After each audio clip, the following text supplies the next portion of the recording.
I want to welcome everybody to the Daily Cheat Sheet. And today is tutorial number 1 of how to help us at the Daily Cheat Sheet. So if you're using Apple Podcasts, there's 3 buttons at the top of the screen. All you have to do is click on those tiny 3 little buttons and click follow show. There's also where you could do downloads. So it makes it automatic that you don't have to do anything other than open up Apple Podcasts and voila, the Daily Cheat Sheet is there.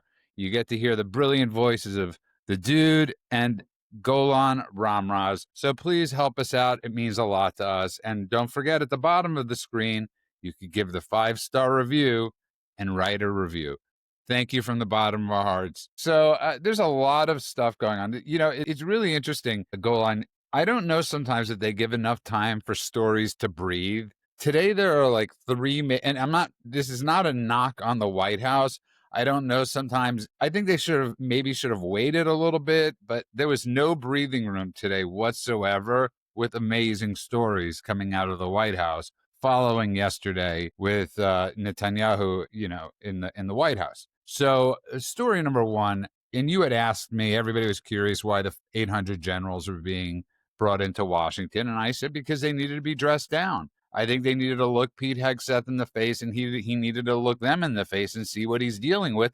Because after 4 years, what seemed like 8 years, and 8 years, under Biden, under Obama at a certain point, the military went all wonky and woke, and they needed a dress down. They needed a talking to. And I wish this wasn't the case. I wish he could have called them or had a Zoom conversation, but he needed to look at them in the eye and say, this is what I'm expecting from our soldiers. I'm expecting them to be fit. Go figure. What a crazy novel idea that people that serve in the military should be in good shape. He doesn't want to see them wearing dresses and none of this DEI crap. 3 simple messages that he pointed out. Yeah, I don't think that we're against. I think all of us are for these messages. I will admit, I'll put aside. I'll come to the messages in just a moment. I will admit it's a little weird for me that this was such a big deal was made out of this. All 800 of you high-ranking officials have to show up in person so I can talk at your face directly and all that. And I get what you're saying. They needed to have a come to Jesus moment. They needed to make sure they changed the culture, all of that. It just felt a little performative. It was, but but you know what? You're right. Sometimes you need performative. Sometimes you need everybody. I'm against performative, and you know that very well. Yes, I do. But in this case, I think it was needed. Listen, the guy's in great shape. He is like he is the poster child for the armed forces. He needed to be up there talking to these people. We have had so many issues with generals. I mean, the list goes on of issues we've had with our generals. And I'm talking about the top generals, okay? I guess if what you're saying is right, and I'm sure that was the point, right? The weirdness is part of the message. 800 people in a room looks like theater, it looks performative, and the White House wanted theater, right? They wanted there to be something that made a big splashy kind of show of we're done with our sleepwalking general era and our fat bearded lady era and all the rest. So I get it. I understand it. It just, maybe it's because I come from a military background, and maybe it's because I come from an Israeli military background, where whenever I see that many important military people gathered in one place, all I could think of is ultimate target. So for me, the things in my head, the gears were grinding in a different direction, but I'm not against the message itself. I think that there is something to be said for recentering the warrior ethos. I know that I was talking to someone yesterday and they said, can you believe they called it the Department of War? Oh, how gross. And I thought, well, first of all, it used to be called the Department of War. And that's the point. He brought that up and he was rebranding it. The messaging he put out today does not work via email. Okay? It does not work via... Sure. And the military isn't a Zoom call. There's just no way to bring that kind of power to the message. I get that. That's exactly what I'm saying. So I get I understand but Mend, I know we agree on something for the first time so early in a conversation. Well, what Hegseth did absolutely was required. We needed to do that. The focus of the military up until now, under the last administration, was on DEI and all kinds of ridiculous things like bringing in more trans troops, God knows what else. But none of it was based on merit. So he brought all the generals in and said, listen, and I'm glad that he did it in person. You need to have that dress down in person. And then he needs to fire a whole bunch of the top generals that went along with the insane non-military based nonsense that they were focused on for the last 4 years. None of that made us stronger. None of that made us better equipped or more ready to take on the challenges of this war that we're seeing between, let's say, Russia and Ukraine, the looming war between China and Taiwan, and just the overall insanity of the Taliban and the Middle East with all of these countries that really seek our annihilation. So, part of this stuff that he said was, for decades, we've had decay in the U.S. military. And we have. I heard some excellent top generals talking on the Sean Ryan show, and they were talking about some of the failures. I mean, there was a ship that caught fire. I think it was at Pearl Harbor. Half the sailors stayed in their rooms and were crying. So they couldn't put this thing out for hours. These guys were not ready for anything, much less combat. They weren't even ready for a fire on their ship. So they're getting rid of all of that stuff. They're going to focus. They're going to bring back the requirements that you got to be fit in order to serve. You can't be anti-America. You can't be. You have to pass the male test. You have to pass the male fighting test. The exact, if you look up the exact wordage of it. But men, to your point, he also said anybody in this room that disagrees with me now could leave. Well, here's what he said. For too long, the military has been forced by foolish, reckless politicians to focus on the wrong things. We are clearing out the debris, ending the war on warriors. For too long, we've promoted too many uninformed leaders for the wrong reasons, based on their race, based on their gender quotas and other stuff. So it was everything included in this. It was fitness, it was DEI, right. and Golan. And the biggest part of it, I think, is basically what he was saying was this is about fighting. This is about defense, of course, as well, but it is about war fighting. It's not about politics. And a lot of what has happened within the military, especially, is that people have become bureaucrats in uniform. Well, and remember Lloyd Austin wearing the skirt. You know why this is also that. They were focusing on climate change. Right, but you know what's really the military. This is like the conversation we were having yesterday about the ADL. Like, even if you love the ADL, you don't want them focusing on homophobia and trans rights and everything else because they're about something specific. And here the military is about something specific. So when they started to branch out and start to do all these other performative virtue signaling kind of bullshit, it means you're not focused on the one job that you have. And that's the point. Exactly. Right. Let's get back to this. Get back to this. They have one job, and that's to protect our country. That's it. Nothing else. No dancing routines. No, nothing. Okay? Lloyd Austin thought putting more trans people into commercials would recruit more people for the military. They are absolute goddamn morons. And thank God they're gone. And let's just not to set forget, the record straight, I don't know anyone who loves the ADL. The ADL is a shit organization. All right, don't get lost in my comparison. There we go. And then let's not get lost in conversation, but it's also important to note, remember, Lloyd Austin went missing at the job, okay? They didn't know where he was. He had prostate cancer, but he did not report in that he was missing they did not know that the head of our military was gone for 7 days at least. And as we have a looming shutdown go on, I often say to people, we ask, well, what's the worst thing that could happen? You know what? If the government shuts down for a few days, would anybody really notice? I mean, honestly, in some ways, would anybody really notice? I mean, most people won't. Maybe a couple of people who work for the Parks Department are going to get a couple of extra vacation days. But no, I mean, look, I can tell you the list of people who, might have to do some days without pay, right? The air traffic controllers, some border agents, things like that. But generally speaking, people would not notice. I'm talking about citizens in general would not notice whatsoever. I might notice. I'm applying for my kid's passport, but it's important to note that these guys that get the furlough notices, when the government shuts down, they all go home. They have a day off or a week off or whatever it is. And they all get back pay. When they come back to work, they get back pay. They do. So exactly. It's paid vacation. Yeah, that's exactly right. That's why I called it that. And this is all, this is really not our wheelhouse to get into because I just don't really care enough to get into it. But I just want to finish up with the Pete Hegseth thing. I think it's a brilliant move. I think he's doing a fantastic job. I think it was really when he came in, he was the wild card, and he's proven himself to be a man of dignity, a man of honor. And I want to ask Mend a question, and Judah, you as well. I'm curious. No, you don't have to ask Mend. He's the one in better shape.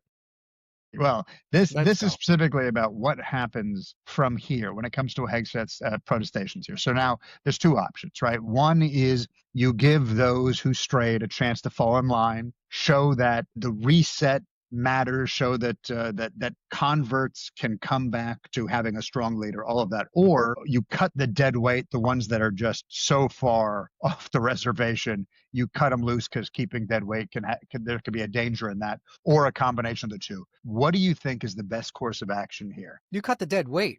There's got to be consequences for making such terrible decisions over the last 4 years. So these guys that we're focusing on, recruiting more trans people to the military. Hey, I have nothing against trans people. And if there's a good warrior who happens to be trans, by all means, go for it. But to go out of your way to recruit those types of people and not just focusing on the best and strongest, that is a betrayal of our trust. And you need to be fired. You need to lose your pension and be fired. It's actually worse. And I wrote an article about this years ago, Golan. And I read it. you did? Continue. And This is important. this is thank you. You could probably remember it better than I did when I wrote it.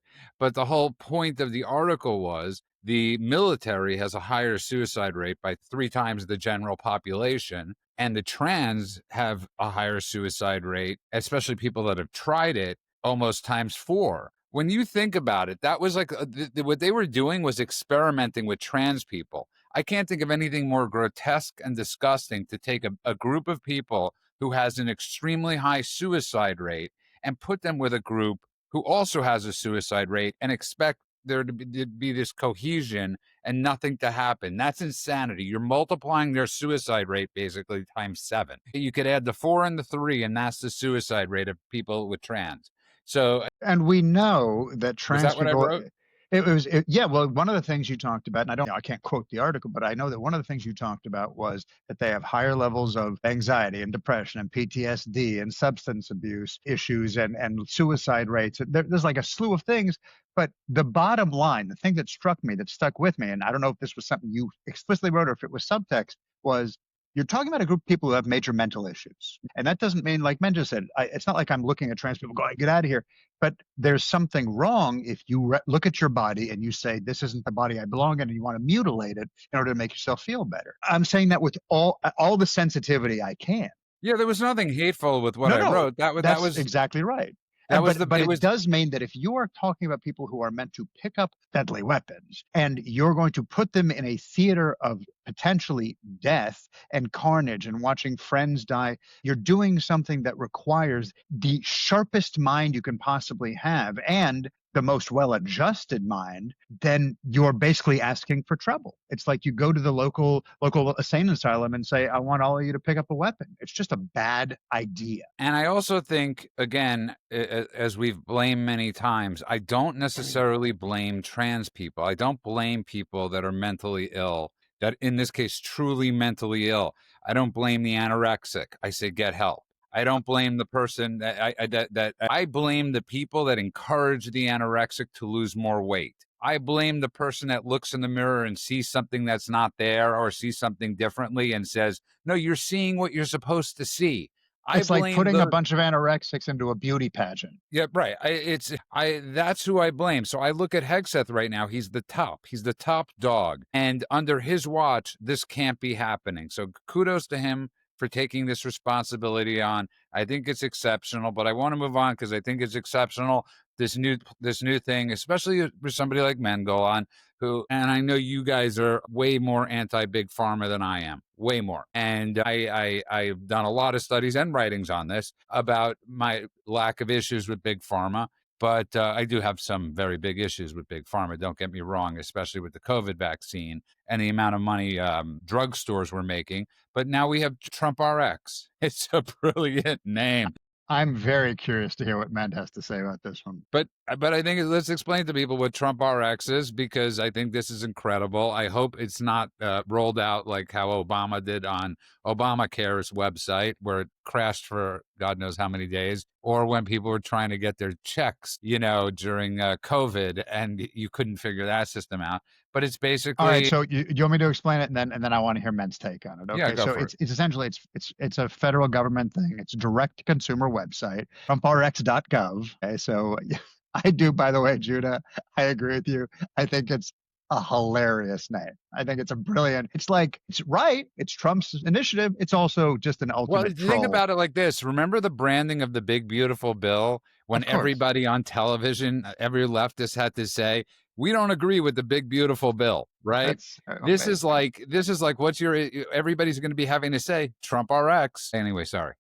Yeah, so basically, it lets Americans buy prescription drugs at discounted rates. So they're bypassing middlemen. That's really the big jump here. Is we're taking the middlemen out of the equation, which reduces the cost. And the And it's discounts are in conjunction. major, by the It's way. in conjunction with Pfizer. Don't Right, forget that. right. And so I'll get to Pfizer in just one second. So the rates in some cases are 50% off. Sometimes they go up to like 90% off. It's really, there's some major discounts going on. Pfizer is the first. It's not the only, but it is the first kind of major player to say yes to this. And they're doing it in exchange for tariff relief. Right, they're getting these waivers for a certain period of time. Basically, it means that they're going to have a little bit of a monopoly up front, and it means that they get domestic manufacturing investment. They're putting 70 billion. Thank you. Didn't remember the number. $70 billion, which is another great boon for the United States, of course. But essentially what it is most favored nations, which means that everyone pays the same price across the board. That's the model. And so that's it. That's kind of what it is. It's a little Medicare pricing for the But I for the think world you're here. missing one more point that I'll bring up is this. This thing is so important to Trump. And this is my hate. This is where I wish Trump was a little, to men's point. He's not Mr. Softy, right? He's just not. But he is Mr. Softy in the way he cares about people. So remember his whole thing about the right to try, with allowing people to take medications if they're about to die. He could not understand how pharmaceutical companies were holding up drugs that hadn't yet gotten FDA approval, and he pushed the FDA to get this mend. And when you listen to Bobby Kennedy Jr. and Dr. Oz was saying, that Trump was calling him so much, they were basically saying, we can't take his phone calls. This is just annoying the hell out of us that he's trying to get this passed so quickly. Because that's how much he cares about getting this stuff done. The most important thing to note is that the way it works is pharmaceutical companies spend $1 billion, $2 billion, or wherever it is to bring a drug to market. They want to recoup that money. But what they've been doing is they've been recouping it only from Americans, and then foreign countries overseas. What they do is they do collective bargaining, and they say, we're not going to buy your drugs if you don't give us these special pricing. So these pharmaceutical companies, especially American pharmaceutical companies, have been selling the drugs at a reduced rate to foreign countries like Canada. That's why everybody's buying their drugs from Canada. How is Canada getting it for so much cheaper? So what Trump did is they came out, the first agreement with a major pharmaceutical company, which was Pfizer, to bring American drug prices in line with the lowest paid by other development nations, known as the most favored nation, or MFN price. So whatever they're paying, now we're going to be paying that. That is fantastic. It's excellent. I'm so happy he did that. We were being the suckers, paying for all the R&D, research and development, for all these drugs, and all these other countries were just free riding off of us. Thank you, Trump, for doing that. Wow. Okay. See, but I am very happy with that statement. I mean, I don't see how anybody could disagree with this go on. And Mend is a little bit off with his numbers, and this is something I think I might have written about too, which is about how much it actually costs to bring a drug to the market. It's a lot more than $2 billion. It's billions of dollars for most drugs that never see the market. That's why I think on average, according to the stuff that we were reading today anyway, it said it's between 1 and 3 billion. So you're talking about 2 billion is about the average, because they said that on average it was between 1.3 billion and 2.8 billion per new drug. Oh, look at that. I was right. I was right in the money. I said 1 to 2. But 1 to 2. Judah was wrong. And I was right. wrong. Thank you. They said the average overall, according to a study that was done, was 2.6 billion per drug on average. So I was closer to 3. Yeah. Yeah, but the point. You guys are my favorite people in the world. But can I just present a counterpoint, because I'm no, because you didn't let me finish. Go ahead. I just want to say one thing. Most drugs don't make it to market. That is correct. That's the And caveat they of the still whole. spend that money. And They that's what I was going to say, is that when you add in all the lost cost on the drugs that don't make it to market, suddenly the one that did, even though that one on paper cost 2.6, by the time you're done, sometimes it costs 8 to 10.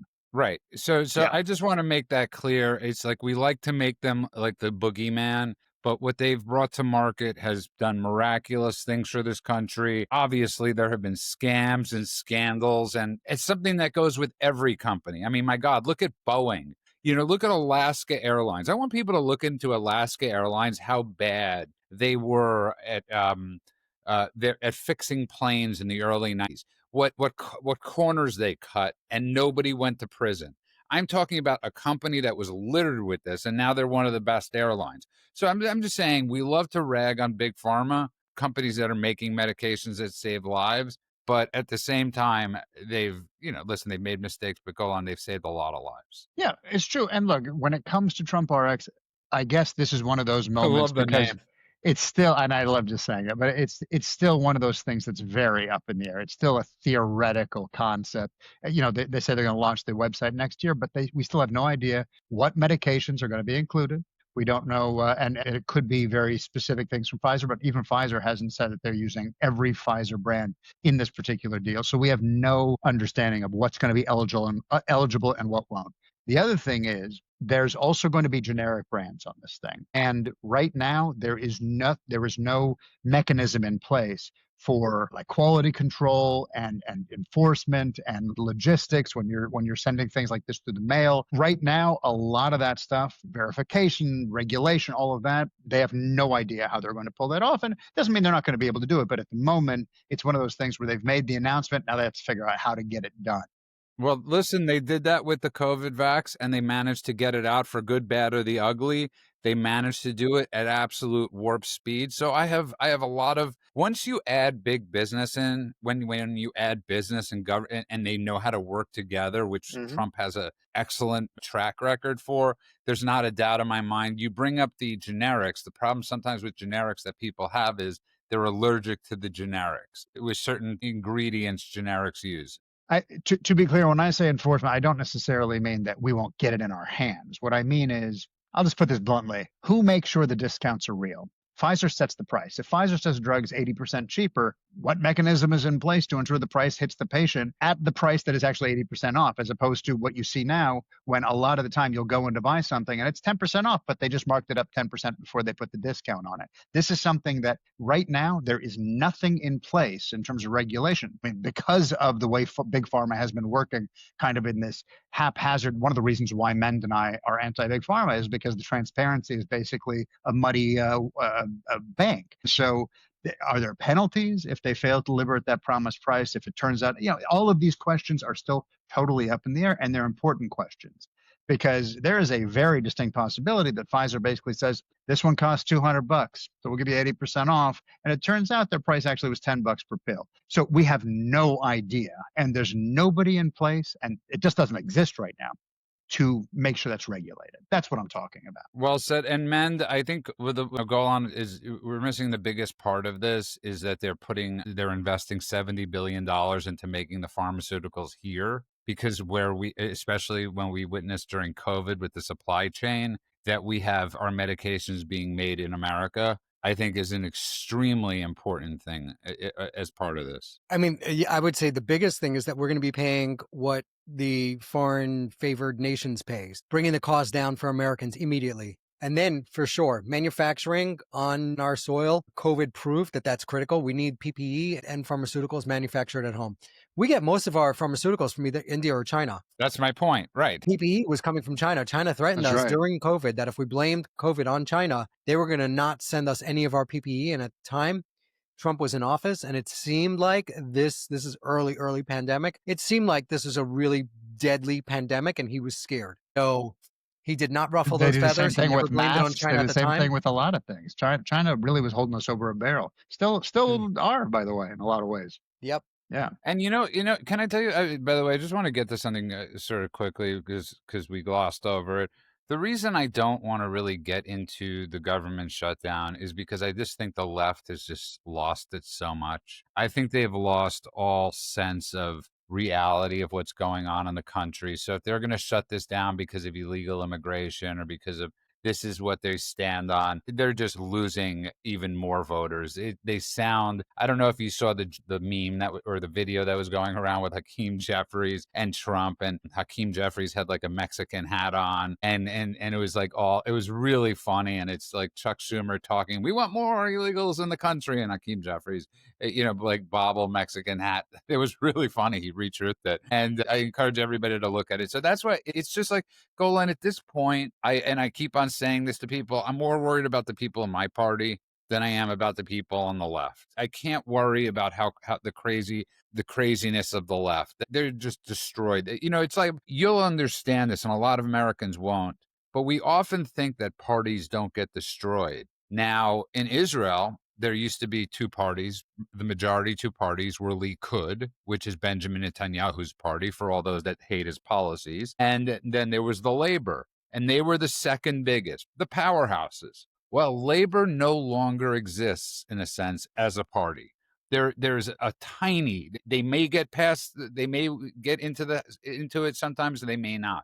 I'm talking about a party that lost about 30 seats in parliament.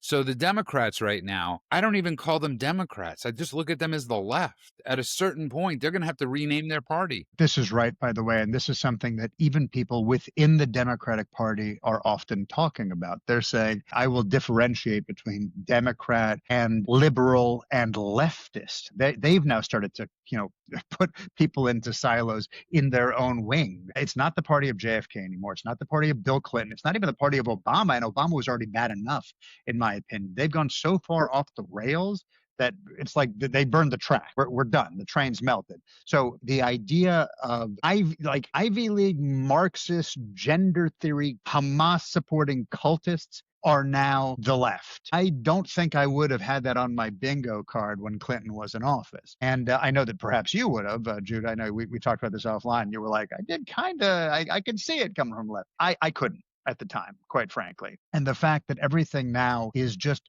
fat women standing in front of ICE trying to stop them from doing their jobs, and people lighting police stations on fire, and the Black Lives Matter riots that were the costliest in the history of the United States, that actually cost people their lives.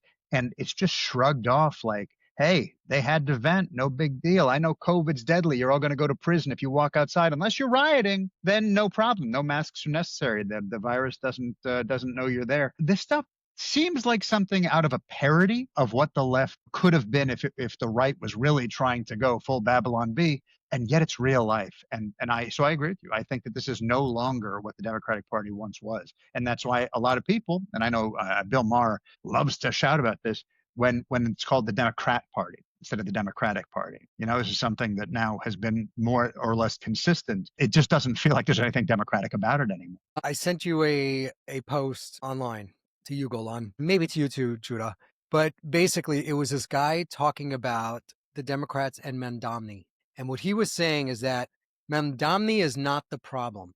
Mamdani is the symptom of the problem. And if this guy wins, you have a major city that is voting in a guy who could not condemn Hamas for the October 7th attacks. In fact, he defended it, calls them freedom fighters and all that other stuff.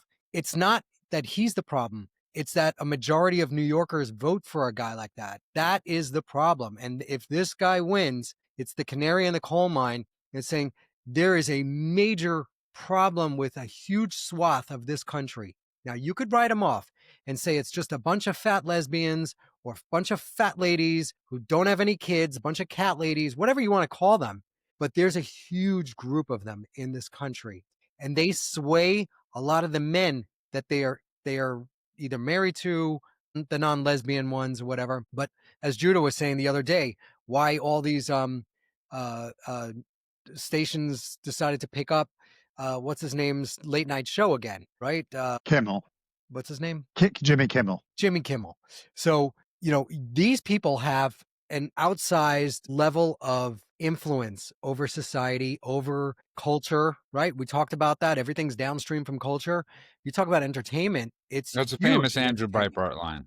What's that? It's a famous Andrew Breitbart line. Great. So these people have huge influence in those spheres, and that has influenced a generation of kids. And if you look at, I think it was 2017 versus 2025, the amount of young people that support Israel versus the Palestinians, the Democrats, it used to be up 16 points for the Israelis compared to Palestinians in the demographic 18 to whatever 40. Now it's something like 50 points in favor of Palestinians. So you're talking about a whole generation that is brainwashed with this cult thing. And it's because they got into the university, it's because they got into entertainment, and, sitting here and laughing it off and saying, great, they've imploded the party. I think we're missing a very I don't think important anybody's- I don't think anyone's laughing about it. No, Look, the nobody's- bottom line is this. Every society has got a fringe, right?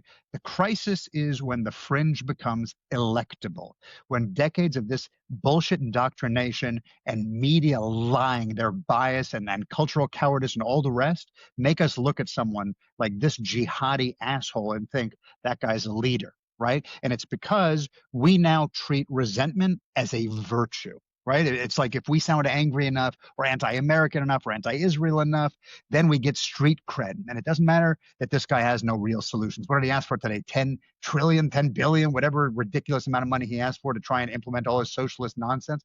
He's got no vision, no grounding in reality, nothing, but people will still vote for that because it feels like rebellion. It flatters their sense of victimhood. I mean, look, Vanity Fair just put out an article, a cover of him. I don't know anybody that reads Vanity Fair of him being like JFK-like. But man, it's also important to note, forget about his Muslim and jihadist beliefs. The guy hates the police. And to your point, still hasn't apologized, by the way, despite saying he was going to. And to your point, and this is what drives me crazy, and I don't blame you for saying this, it's not a majority of New Yorkers. A majority of New Yorkers are not voting. Right, and so this, we're for going to say the majority life of New Yorkers that vote. Right, but I can't understand how it went from Giuliani, 55% people voting in New York City.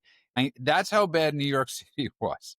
And when both of us were there, when Dinkins in 92 was up for election and Rudy was running against him, 55% of New Yorkers went out and vote. In Adams' election in 2020, I guess, or 2021, it was 21%.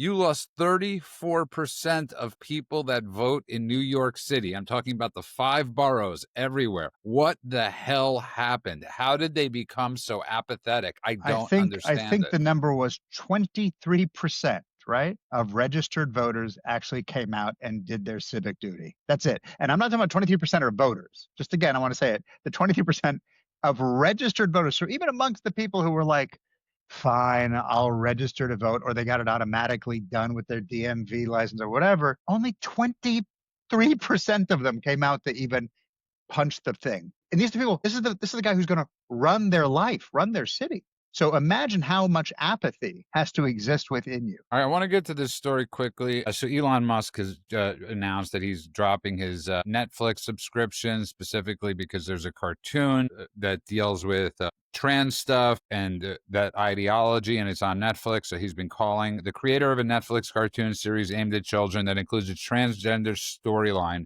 smeared Charlie Kirk and called the conservative activist a Nazi in an expletive-laden rant on social media. So it's I can't even believe we're really having this discussion. I mean, I'm not the biggest Netflix fan. They were at some point, go on, as you'd say, like HBO-like, but they've become more like the Hallmark Channel. I mean, you have movies in your top 10 from 2003. Original content isn't exactly what you're banking on. But man, this is insane. I agree with Musk, for doing this 100%. And we know this is one of Musk's biggest issues. There's been a meme going around on X. Every single time there is a social issue, they put it out. So with the girl who got killed on the light rail in North Carolina, they go, all right, the next Netflix movie coming out, and it's a little black girl getting killed by a white guy, right? So they always flip it. They always invert it. It's just, that's Netflix. Netflix is a super woke corporation. What's interesting is it's not just Netflix, by the way. And Ben Stein wrote a book about this 50 years ago called The View from Sunset Boulevard, which talks about these exact same things. It's like turning the banker into the boogeyman, reversing everything. And they had a recent episode where they made ICE to be the bad guys. And so it's not just Netflix. This is going on in all of network television. So it's interesting because there was a woman named Jacqueline Avant. I may have screwed up her name, but it's Ted Sarandos. He's the co-CEO of Netflix. She was a black woman living in Beverly Hills. She had a home invasion robbery by a black guy, and he killed her. And this is the CEO of Netflix's mother-in-law that got murdered. And he's still woke as it comes. So there are some people you just can't fix. Even when it comes home, when the chickens come home to roost, they still don't get it. So, I mean, we're seeing a lot of that with these Democrat-run cities where crime and their children are being harmed, raped, San trafficked Francisco. all over the place. It's unconscionable what's happening, especially here in Los Angeles. That girl who got killed in North Carolina, something like that happened on Fairfax Boulevard or La Brea Boulevard. Here in LA, a young college girl who was working a side job at a furniture store, I think it was on La Brea Avenue, and a homeless black guy came in and slit her throat, killed her, stabbed her to death right there in the store. These people don't get it. They don't wake up. So I applaud Elon Musk for canceling it. Unfortunately for me, I have nothing left to watch. I'm down to reading books. I've canceled everything. I've given you know what? I told you again. I have Plex. I have Plex with a hard drive with 10 million pirated movies. Come and get me. 10 million movies, and that's it. That's what we watch. I've told you this a thousand times, and Golan could definitely attest to it. You get Paramount Plus. I think I'm getting Paramount Plus. We're going to try that one. That's the stock to invest in. It's Larry Ellison from Skydance who's buying CBS. And, wait, Paramount is Larry Ellison's? Yeah. Now it is. And Skydance just bought it. Yeah, right. and so will TikTok. Well, it's David Ellison's, Larry Ellison's money, but David Ellison's running it, which is even better. This isn't like the Murdoch boys, which you know, one is extremely liberal, one is a little less liberal. This is a kid. This is a grown man that's got his head on completely right. I still don't know. Talking about Murdoch, I still don't know how he got the normal son, the one with the head on his shoulders, to take over the corporation, because there was a huge legal battle over that. We should dig into that one of these days and figure out what went on there. It could be like rewatching Succession. I just want to throw something out there, because I'm with you on the Netflix thing. I think that look, we're not going to cancel our Netflix. Because I don't even know if I open it up, but every once in a while there's something there. But it's a place that, you know, I will sell my shows to. I don't really care. I certainly will sit down next to my daughter, but when she picks out a new show, and watch it with her to see if it's something that she's allowed to watch. Because and this is just my own personal experience, it's anecdotal, but she was watching Blue's Clues, and I watched Blue's Clues when I was a kid, to the point where years later I worked on a movie with Steve from Blue's Clues, and he was a really nice guy. This is not the old Blue's Clues. This is a new Blue's Clues. And the guy who plays the lead in this one, turns out he is I don't know what they call him, a drag queen. He's not a trans guy. He's a drag queen. And at one point, I didn't know that. He seemed a little femme, but like he was fine. And then suddenly there was an episode, and the episode was all about trans and cross-dressing and all this stuff in Blue's Clues. So immediately that show was no longer an option. You know, so I watch everything with the kids to make sure that there's none of these messages being snuck in. But again, here's the problem. And wait, let me just say, and the people at Disney, I'm jumping over Disney for a minute, they have said out loud that we are deliberately trying to jam as much LGBT stuff into these shows as possible. So I know that that's true.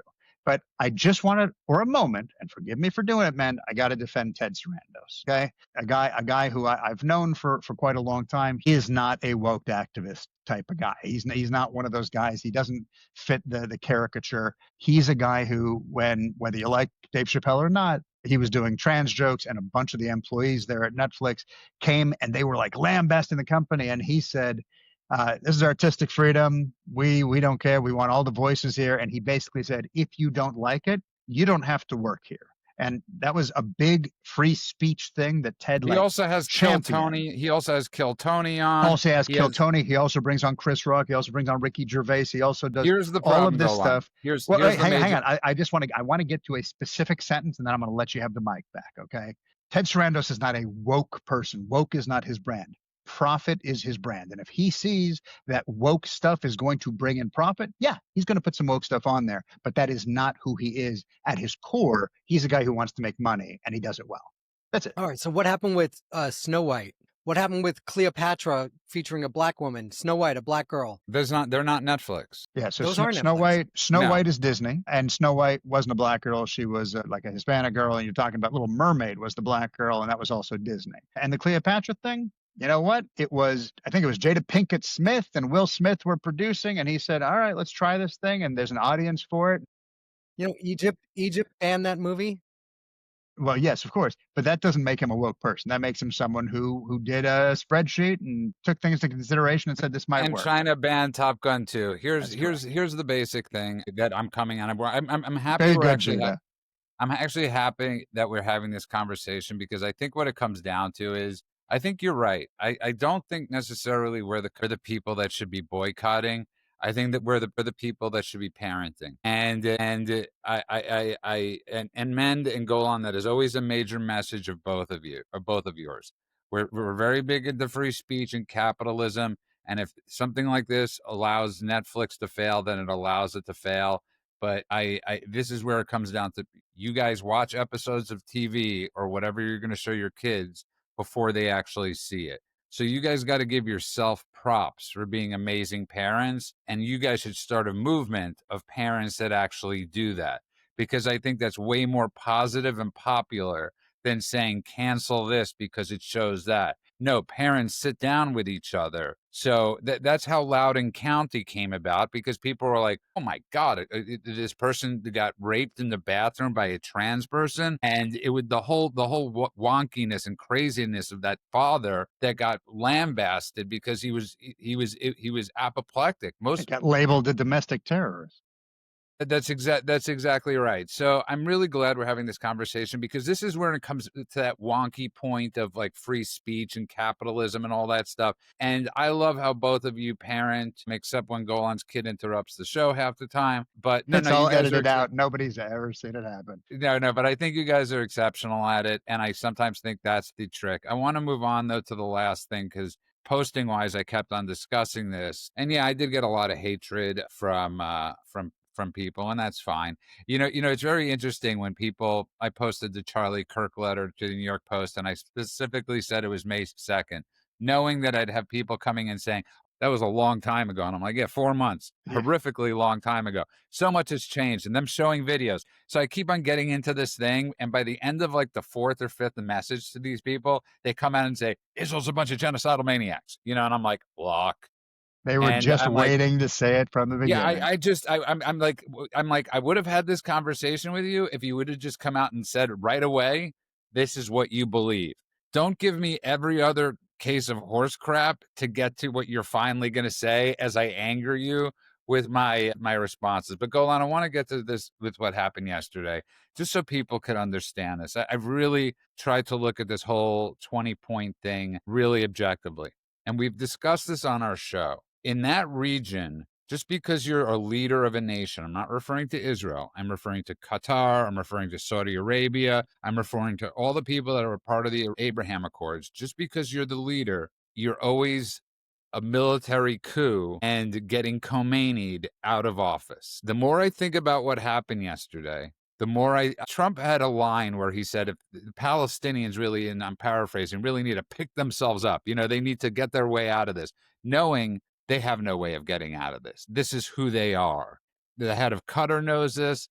The head of Saudi Arabia knows this. The head of all of them know this. The one thing they can't do is condemn Hamas, because condemning Hamas gets them killed, gets them executed. So they all needed to come on board and say, we love this deal because we do not want to get killed, but we know that Hamas has no ability to not act up. And this is us wiping our hands clean. If the heads of Qatar or any of these places come out and vilify Hamas, their people can and have rebelled. And this gives them, by signing this deal and all of them coming together, this says, we gave you the chance. We all stated that we're fully behind you as long as you act accordingly. So this gives them cover with their own people go on. The second Hamas or Islamic Jihad or whatever new group is formed, ISIS, times 10, comes back into power somewhere, this gives Israel the right to say no more. Yeah, look, Mend, let me put it another way. He didn't really float a peace plan. He didn't float a wish list. He set a trap. We didn't even talk about this, by the way, offline. I had the exact same thought, but it took me a little while to absorb it. And what did it? It was a Babylon Bee headline that I saw on Twitter. And the Babylon Bee headline said, Hamas rejects Trump's peace plan because they realize it means they have to stop killing Jews. It's a deal breaker, right? And I thought, oh, that's right, because Hamas can't accept this plan, because that means that the whole reason they did this was to destroy Israel. And they've turned down every plan up until this point. So every peace plan before was designed backwards. It started with what the terrorists would accept, then it was watered down until Israel was asked to basically slit its own throat in the name of compromise every single time, right? That's the UN way of doing things. That's the John Kerry, if you remember the cartoon, Death to Israel, John Kerry. Can you at least meet him halfway? Like, that's the Kerry plan. That's the old State Department plan. Trump basically said, nah, I'm going to flip the script. I'm going to lay a plan rooted in truth and security. Right? We're going to disarm Hamas. We're going to demilitarize Gaza. We're going to stop the indoctrination of the kids. We're going to return the hostages. We're going to recognize Israel's right to release. And y'all got to do that. It's all part of it. Actual peace terms. He didn't say, what will they accept? He said, this is what they have to accept. Reasonable, moral, enforceable. Really, really love that. And it didn't occur to me until later that these are the kind of conditions that any sane world leader would demand if they genuinely wanted peace. The fact that it took Trump to do it after all the time that Biden was screwing around says something about his, again, moral clarity. And the brilliance of it, in my opinion, is that Hamas, they can't accept it. There's just no way. And so I'm really curious to see what they're going to do. Either they're going to accept it and break it, but I think they can't accept it at all, because agreeing to it means ceasing to be Hamas. Their entire brand is built on this. But here's the thing, the way Trump set it up, whether they accept it or they don't accept it, they can't control themselves. And again, this gives the leaders of Qatar and all those other countries. And in here, man, before I go to you, there's two things that I think are extremely important. The readout we got of the phone call between Bibi Netanyahu and the head of Qatar was not actually the conversation that occurred. So it was a very false narrative to that story of he called and apologized. That's not exactly what he said in the conversation. And secondly, I was, men likes to use them as a barometer, but I was looking to see what Smotrich in Israel, who's part of the coalition, and Ben-Gvir would come out and say. And do you know what they said? They chastised him for calling him the Neville Chamberlain of his time, and this was all orchestrated. So for everybody out there, what we witnessed yesterday was one big orchestration set up by Donald J. Trump with Bibi Netanyahu. Again, Judah and I did not discuss this offline, and we both came to this conclusion independently from one another. This was now, all. Really, I'm curious to see what Men's going to say. No, but Men, I just wanted to say, with coordination with the other Arab nations, this was all done. Trump helped Bibi out. Bibi helped Trump out. In turn, the heads of Qatar and all these places get helped out at the same time. This didn't just happen. This isn't just like, hey, Steve Witkoff and Jared Kushner. I don't think Jared Kushner gets enough credit. And I think people 100% agree. What the hell is Jared Kushner doing? Like, what is he doing? And this is what he did. He orchestrated this massive thing that protects everybody in that region except the terrorists. Okay, so a couple of things. One is this peace deal gives everything. Not a peace deal. Ceasefire, ending of the war, the Trump proposal, whatever you want to call it. It gives Israel everything that they set out to accomplish in this war. So Hamas gets defanged, they no longer run the government there, and the hostages all come back. Those were the three things that the Israelis demanded. They get all three. The ones that are not happy, obviously, are Smotrich and Ben-Gvir, because they wanted to kick all the Palestinians out. At least publicly. Judah, let's hear them out. Let's hear them out. They wanted new settlements in Gaza, and they wanted the Palestinians to be evicted, and God knows what else they wanted. They have not come out publicly and said, Smotrich, the most he said was, I don't like it, but I'm not going to sink the ship. Great. He had to say that. We know what they wanted. We know what his red lines were before this. That's not my point. What I'm saying to you is, for somebody like Smotrich, for that to be the most that the heaviest thing he says, the heavy stuff he says, him and Ben He says a Gvir. lot of He's insane not stuff shy that he about should it. keep to himself. My That's what I point say. is, But my He point can have is, those all the ideas, time. but the He fact that doesn't he says censor it himself. publicly is idiotic. But Mend, Judah's point is he doesn't censor himself, and he did this time. Thank God he did. because he was What part I will of say the is, plan. I will say is that every time people said that there's a split between Trump and Bibi, you don't think Trump knew that Bibi was going to bomb Qatar? Of course he knew. Bibi would never betray Trump like that. That would be the most imbecilic thing for him to do. Of course Trump knew, but Trump also couldn't tell the Qataris, hey, I authorized Israel to bomb you guys. I allowed them to do it. So he came back with this other thing. Now, for this plan, the Qataris are on board, the Jordanians are on board, the Egyptians are on board, the Saudis are on board. Everybody's on board with it, and the Israelis are as well. What's really going to be telling is the way that Al Jazeera publishes this. Because if the Qataris are really on board, they will have their mouthpiece, which is Al Jazeera, spin it in a positive way. The way you're going to see if if Hamas is on board is if they start spinning it as a huge victory for themselves. But I think this is a great deal. I'm glad that it's moving forward. I know that Bibi was wise enough to run everything by the U.S. administration before they did anything.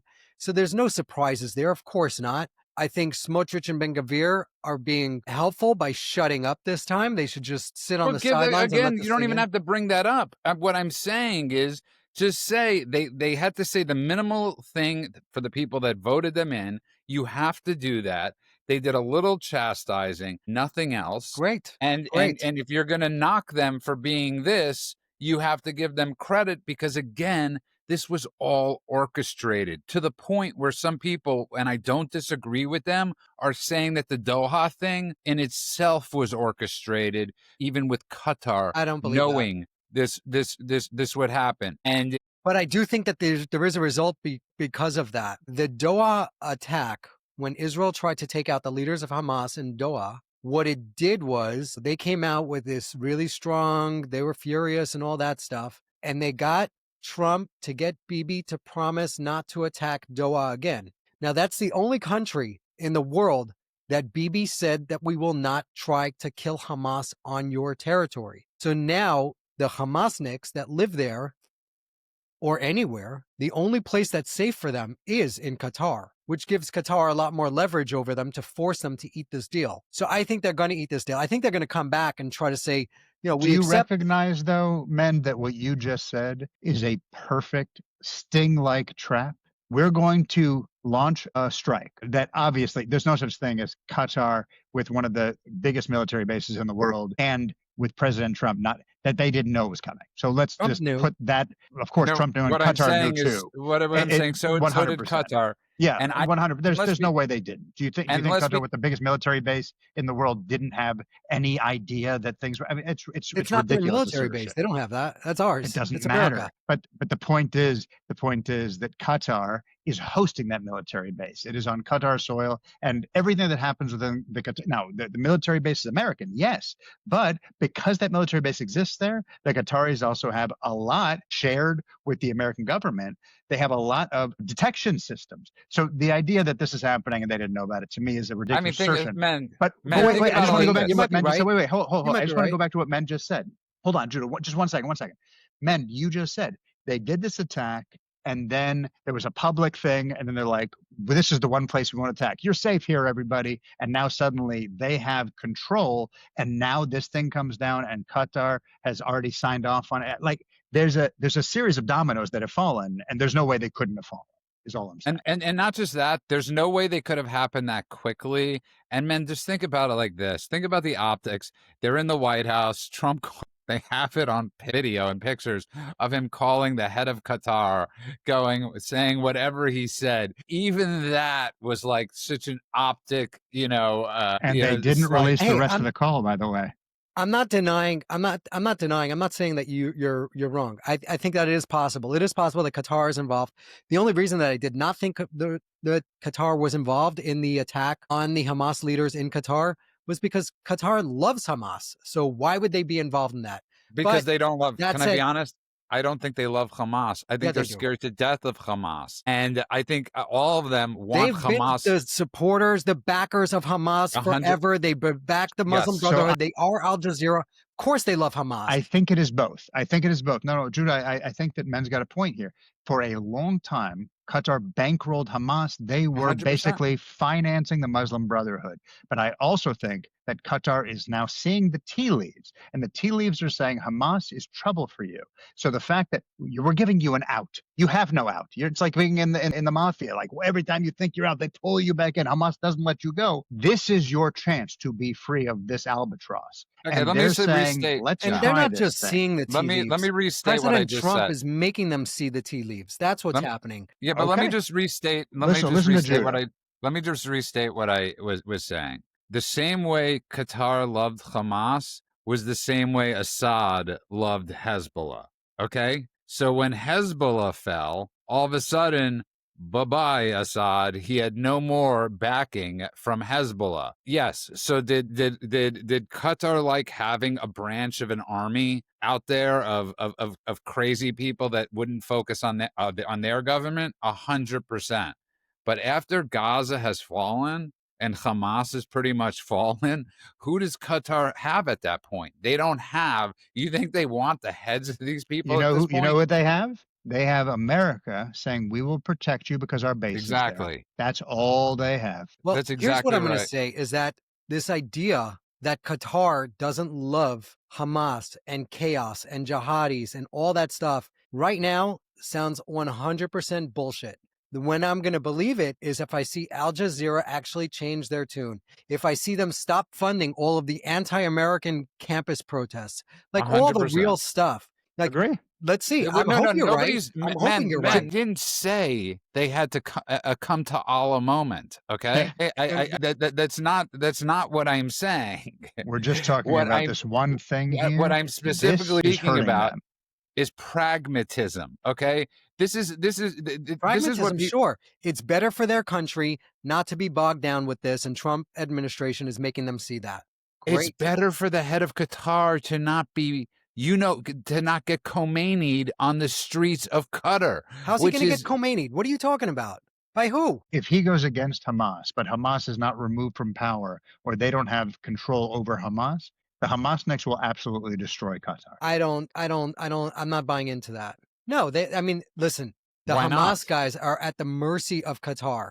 Qatar is a much bigger power than the Hamas guys. They're just ants. They are You're ants that talking serve about- the administration, the Qatari administration well, because they were attacking the Christians and the Jews. That was great for them.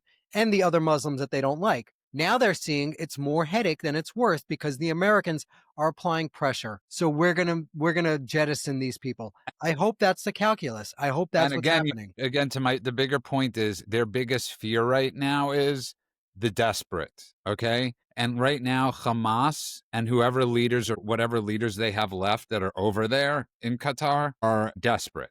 And those you know what it reminds me of? It reminds me of the PLO in Jordan. Do you remember this? It's funny. I was just going to bring up Jordan, but yeah, go for it. It's very different. Though. Very different. Of course it's different, but it's the same concept of the PLO was much smaller. And the PLO still managed to go up against the Jordanian army, and thousands of people were killed. And eventually the PLO was expelled to Lebanon. There's a reason why it's called Black September. It was but the difference is that the Jordanians had to bring in a Pakistani general to slaughter the Palestinians who were doing a coup and an uprising against the government. Jordan could fall in a week. Egypt could fall in a week. Qatar is not falling in a week. Qatar is a strong government, and they are backed by the U.S. They don't have the same radical. They are backed by the U.S. And what if the U.S. decides not to back them? I'm actually asking that question. And remember that base was not put there because there are 26,000 active personnel, which is what Qatar has, which is really like 13,000 military people, really. Maybe not considering the way they fight. Correct. And that includes women, that includes everything else. And that includes, social services and all the rest. Really, they have a reserve force of about 4,000 people, is not a strong military power. They are in power because America allows them to remain in power. And so if America decided, you know what, we're pulling the plug because you are supporting the wrong side and this is your ultimatum time, they could fall. The reason that I'm saying Qatar is different, let's take Jordan, for instance. The Jordanian population are Palestinians for the most part. The Hashemite kingdom, the royal family of Jordan, they're Saudis. They're not from Jordan. They were sent to Jordan when the Brits or whoever made the deal with the royal family in Saudi Arabia to give them the country. And these guys were the other princes, and they got sidelined as a token. They said, hey, there's another piece of land over there in Palestine. We're going to give it to you, and you'll be the kings over there. So it's not indigenous. They're not loved by their people. It's a very ruckus nation. They don't have good control. Without Israeli backing, this is what they won't admit. Without the Israelis propping up the Jordanians, as far as security goes, as far as intelligence goes, they would fall in a week. The And same the reason thing that with they the come out UAE. with these bombastic statements against Israel is because their population would hang the royal family in the streets. That's That's correct. and that's exactly my By point. the way, despite the Queen being Palestinian. That's Let's just throw exactly that my out there, too. point. That's exactly my point with Qatar. No, but that's not Okay? the same. I'm saying it's not the same. It's I not know- the same. Qatar, I understand you're Qatar saying it's wouldn't not fall the in a week. same, but that's the deal they made with that devil. Just like Syria made that deal with the devil with Hezbollah. My whole point with this whole thing was that it was all orchestrated. And I think that is possible, but it's also it flies in the face of everything we've seen come out of Qatar for the last 20 years. So I hope so. I hope they've changed their ways. The way we'll see it, Al Jazeera. Al That's a Jazeera. perfect tell. Perfect. again, I'm not saying they've changed their evil ways. I think that Hamas wouldn't need to do tanks and jets and all of that. I think you destabilize a place like Qatar. If America decided to pull their power, pull their support from behind it, the Hamasniks just embed themselves in the Palestinian refugee communities, of which there are many. They would exploit the Islamist networks, of which there are many, and they turn the state into another, like we said, the Jordan scenario, the civil war from within. I think Qatar is incredibly vulnerable to being undermined politically, and they could transform Qatar into a safe haven for Hamas in very little time. It'd take years, but it wouldn't take decades. And that is something Qatar doesn't want. And that's why one of the reasons why what Judah was saying before about Trump putting together this trap is so brilliant. Because we might be three conspiracy theorists talking out of our asses here, but a lot of these pieces feel like they are made to go together. And if we're right, Trump has pulled off one of the most brilliant diplomatic solutions to a place that we thought maybe might never have one. I'm just going to say there is not much that I think you both know me well enough to know that I don't talk about stuff that I haven't actually thought about. This isn't like I just, decided during the show to say this is something I've thought long and hard about, just like everything you guys think about, you think long and hard about, and this isn't. But I just want to say this: so Hegseth vows to end the decades of decay. No more DEI fat troops. We are done with that shit. Sorry, but I'm reading what he wrote, and then Trump wrote. Trump threatens to fire generals on the spot. Gotta love this dude. And I just absolutely love it. I'm happy. I am happy and I'm hopeful for the hostages, because this is the sickest thing in the world. Nobody ever brings up the hostages. And what the hell have we become? Yeah. And so all the people out there that think Israel is committing genocide, there's no conversation to be had with you. There just truly isn't. And if you're following Tucker's logic or any of these people's logics, just shame on you. And I put up a post today that if we don't deal with this now, we'll be dealing with this in 2028. And I retweeted that post. Oh, thank you. And thanks. That's very nice of you. Oh, yeah. And I want to thank you both, because I really do appreciate both of your opinions on that region more than I do my own. And I thought it was very interesting that they had a poll today where Bibi Netanyahu, at a certain point in the war, I think he was at 15 seats. If the elections were held the next day, he's at 33 seats right now, and he holds a coalition of 63 people. As we said yesterday, I think that Bibi told Trump, you got to publicly tell me that annexation is off the table. And then he could go back to the coalition and say, look, Trump's not letting me do it. And you know what? And so much of this stuff was orchestrated, especially the Iran taking out their nuclear reactor, like all that stuff. So I'm not discounting. I just want to say the saying. Times of Israel today, the worst thing they could say about Ben-Gvir was that he was supposedly going to tell Bibi at the meeting that he disagrees with him, and there are tons of holes in this. Okay, if that's the worst reporting they could do about Ben-Gvir. Deep in his heart of hearts, according to sources. according to sources, especially, they're Tucker's sources in Israel. Sure. And I would love to meet Tucker's sources in Israel. Okay, on that note, I want to thank 1 second. everybody. We were going to get back to that trans thing before we sign off. We were talking about the military, the trans. I gave you tons. I gave you tons of room with the Netflix thing to talk about the trans thing. All right, so just two little That's facts. why I went to that Two little story. facts. Sex offenders per million. Biological women, for 1 million women, you'll have 3 sex offenders. For 1 million men, you'll have 395 sex offenders. For trans, you're going to have 1,900, which is 63,000 times more likely to have a sex offender if it's trans. There's clearly a problem there. And the other thing to note is the Denver school shooter, Devin Erickson, was trans. Denver school shooter number 2, Alec McKinney, was trans. The Aberdeen shooter, Sinitcha Mosley, was trans. The Nashville shooter, Audrey Hale, was trans. The Uvalde shooter, Salvador Ramos, was trans. The Georgia shooter, Colt Gray, was trans. The Iowa shooter, Dylan Butler, was trans or gender fluid. The Philadelphia shooter, Kimberly Cracker. Okay, we get it. All of them were trans. And Trans. the more you know with Men the Dude, thank you for sharing that. It's greatly appreciated. I want to thank everybody that's been listening and following us. And I just want to wish everybody a good morning, afternoon, and night world. Wherever you are, God bless you all.